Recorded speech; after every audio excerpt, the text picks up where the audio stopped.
काबिल मोहतरम जनाब वाइस चांसलर साहिबा गुप्ता साहिबा और नई मसूद साहब मेरे बेहतरीन मोहतरम दोस्त, इनकी एक आवाज़ पे मैं आज पहुंच गया हूँ यहाँ पे। ये मेरा पहला इत्तेफाक है कि मैं किसी प्राइवेट अदारे में बतौर स्पीकर या बतौर गेस्ट आया हूँ। अमूमन मैं प्राइवेट अदारों में नहीं जाता। ये इसका सारा क्रेडिट जो है मसूद साहब को जाता है, प्राइवेट नहीं है, कौम का। हाँ, तो आज से अपना है तो आया हूँ ना मसूद साहब यहाँ पे। तो इसमें मैं तो बहुत एक तकरीर लिख के लाया था कश्मीर के मुतल्लिक। डॉक्टरों को कश्मीर के मुतल्लिक इतना पता नहीं होता जितना कि वाइस चांसलर साहबा को, जिन्होंने इसमें PhD भी की हुई है और एजुकेशन में, उनको ज़्यादा पता होता है। हमें सिर्फ कश्मीर के बारे में इतना पता है कि जब तक हम खुद अपने आप को नहीं मनवा लेते हमारी कोई नहीं मानेगा। हम तो इस नतीजे पे पहुंचते हैं जब पाकिस्तान इतना मजबूत हो जाए कि किसी की क्या मजाल हो कि वो कश्मीर का मसला क्यों नहीं हल होता।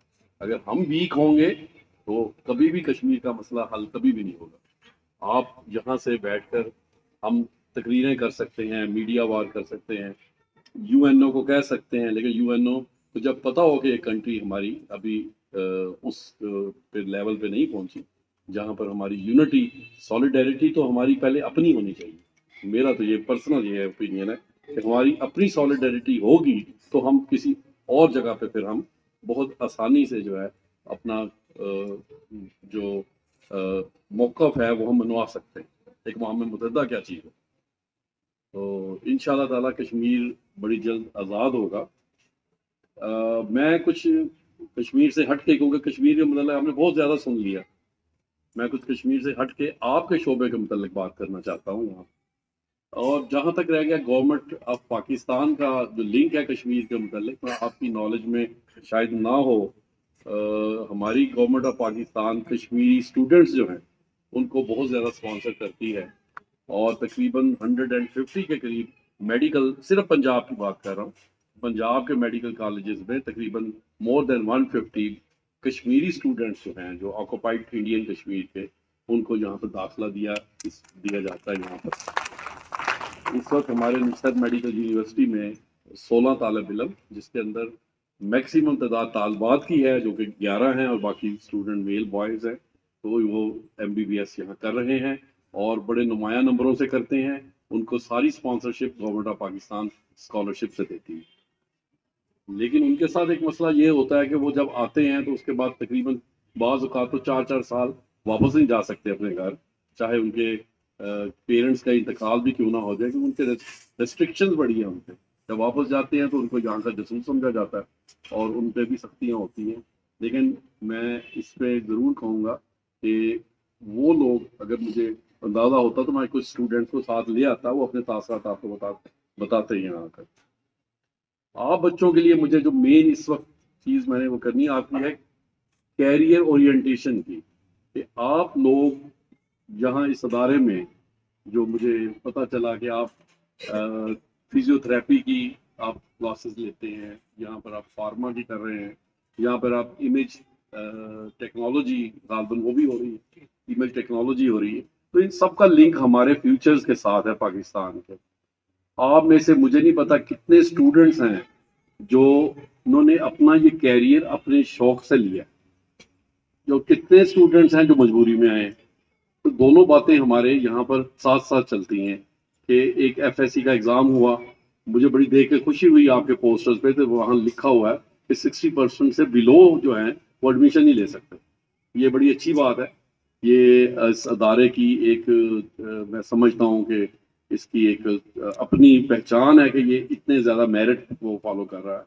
तो इसके अंदर आपको मैं ये कहना चाहता हूँ कि कैरियर ओरिएंटेशन के अंदर ये फील्ड्स इस वक्त मुल्तान के, सिर्फ मुल्तान में 25 अदारे ये कोर्सेज करवा रहे हैं।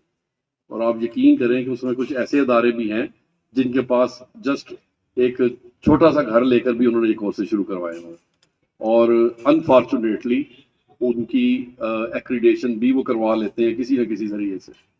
میں یہ نئی مسعود صاحب سے ہی کہوں گا تو اس کے اوپر توجہ ضرور دیں.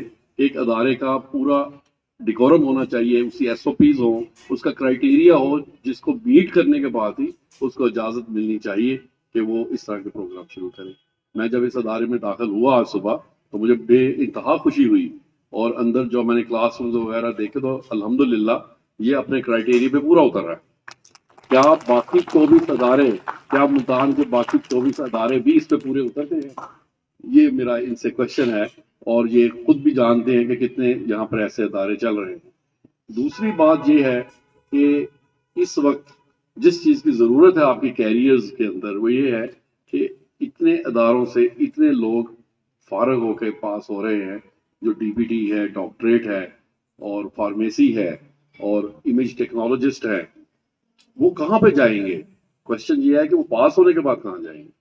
تو اس کے اوپر میں ایک بہت بڑا ایک SNEs کا پروجیکٹ بنا رہا ہوں گورنمنٹ آف پنجاب کے لیے, کہ ان کے اس کے اندر وہ تعداد لکھی جا رہی ہے جو میں سروے کر رہا ہوں کہ کتنے اسٹوڈنٹ پاس ہو رہے ہیں ڈفرینٹ یونیورسٹی سے.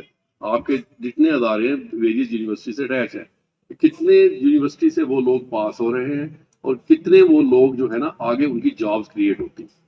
تو میکسیمم آپ کے لوگ جو ہیں وہ اس وقت پرائیویٹ اداروں کے اندر سروسز دے رہے ہیں, پبلک سیکٹرز میں کم ہیں. جب میں نے یہاں کے 4 میجر ہاسپٹلز کا اعداد و شمار نکالے تو فزیو تھراپی کی مجھے 4-5 سے زیادہ پوسٹ نظر نہیں آئی. اب آپ جہاں پر کسی SNE میں کسی ادارے میں 4 پوسٹیں فزیو تھراپسٹ کی ہوں گی, اور وہاں پر امیج ٹیکنالوجسٹ کی 4 پوسٹیں ہوں گی نشتر جیسے ادارے میں, تو آپ یقین کریں گے بچے بیچارے ہمارے کہاں جائیں گے. تو اس کے لیے ہمیں یہ بھی ورک کرنا چاہیے کہ ان کو آگے سے زیادہ جابز ملے. اور اس وقت ایک بہت ایک انقلابی چینج آ رہی ہے کہ ہمارا اسپیشلی یہ جو شعبہ ہے امیج ٹیکنالوجی کا, اس کے اندر بڑی تیزی سے ترقی ہو رہی ہے. فزیو تھراپی کے لیے پیلیٹیو اور ریہیبلیٹیشن سینٹرز ابھی تک پورے ملتان میں نہیں ہیں, بلکہ میں مسعود صاحب کو یہ بھی انکشاف کرنا چاہتا ہوں کہ پورے ساؤتھ میں نہیں ہے. اور اتنے بڑے ادارے کی کمی ہے کہ اگر ہمارے یہاں پر ریہیبلیٹیشن سینٹر ہو جہاں پر وہ لوگ جن کو سٹروک ہو جاتا ہے, جو لوگ ڈسیبل ہو جاتے ہیں, ان کے لیے فزیو تھراپی امپورٹنٹ ہے. وہ بیچارے لوگ ہمارے یہی اسٹوڈنٹ جب پاس ہوتے ہیں ان کے گھروں میں جا کر یہ تھراپیز دیتے ہیں یا ہاسپٹل میں ان کو فراہم کی جاتی ہے. تو ایسے اداروں کی اشد ضرورت ہے. میرے پاس اس کا PC1 تیار ہے, اگر میری ہیلپ کریں گے مسعود صاحب تو انشاءاللہ اس کو آگے لے کے جائیں گے, اور اس کے اندر ہم آپ کی جاب کریٹ کریں گے. تو اس میں پرائیویٹ سیکٹر میں بھی کوئی اس طرح کا سینٹر ابھی تک نہیں بنے ہوئے, اس میں آپ کی بہت زیادہ ضرورت ہے. آپ لوگ جو فزیو تھراپی ڈپارٹمنٹ ہے, جو امیج ٹیکنالوجسٹ ہے, آپ یہ دیکھیں کہ ہر جگہ پر CT اسکینز, الٹراسونوگرافیز اور MRI کا دور ہے. ہر بزنس سینٹر جو بن رہا ہے اس کے اندر یہ تینوں چیزیں مسٹ ہے, وہ آ رہی. اور اسی طرح ہمارے ہاں جو میڈیکل نشتر 2 بن رہا ہے, اب یہاں پر 3 میڈیکل جو ہاسپٹلز ہیں پبلک سیکٹر میں مزید بننے ہیں, اس کے اندر ان پوسٹیں آپ کی آ رہی ہیں, اور اس میں امیج ٹیکنالوجی کی اکوپمنٹ بھی اسی تعداد سے زیادہ آ رہا ہے. تو انشاءاللہ تعالی میری آپ بچوں سے یہ وعدہ ہے کہ میں آپ کے لیے اس کا سروس سٹرکچر جو ہے نا وہ ڈیولپمنٹ میں پوری ہیلپ کروں گا, تاکہ آپ لوگ جب پاس ہوں تو آگے جابز آپ کے لیے ویٹ کر رہی ہوں, آپ کے انتظار میں ہوں کہ آپ کو پتا ہو کہ میں نے نکل کر اس جگہ پر اپنا یہ جاب کرنا ہے. اور انشاءاللہ تبھی آپ کے پیرنٹس کو اور آپ کو ذہنی سیٹسفیکشن ہوگی. اور اس کے ساتھ میں آرگنائزرز کا شکریہ ادا کرتا ہوں. یہاں بہت سے لوگ میرے بہت قریبی بھی بیٹھے ہیں, میں ان کا بھی شکریہ ادا کرتا ہوں. اور میں نئی مسعود صاحب کا شکریہ ادا کرتا ہوں کہ انہوں نے مجھے اپرچونٹی دی یہاں آپ کے ساتھ خطاب کرنے کی. Thank you.